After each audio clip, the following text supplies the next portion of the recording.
I'm going to show you now how to do Supta Vīrāsana with a good stretch of the quads. So we sit on a block, and you need a belt, and also you may need a bolster. The bolster is not compulsory, but maybe it will help you. I'll explain why. So you take the block flat lengthwise, and you sit on it in Virasana. When you sit in Virasana, of course, always move the calf muscles away from the knee. Okay, use your thumbs or the fingers and a little bit massage it, soften it, and move it a little bit outside to sit on the buttocks. And then you take the belt, tighten it around your legs,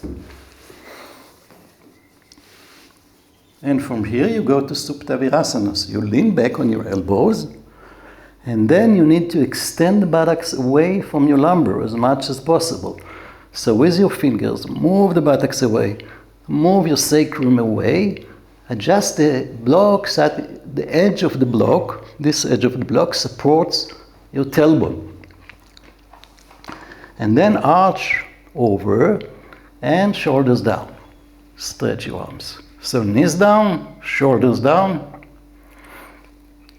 So actually the lift for the pelvis gives some relief to the knees. So even if you have a knees problem, you can still do it. Usually, of course, you can try it because it gives relief to the knees. But it's a very nice stretch for the quads, which is important also for the health of the knees. If your shoulders don't reach the floor, then prepare the bolster in advance and rest your shoulders and head on the bolster.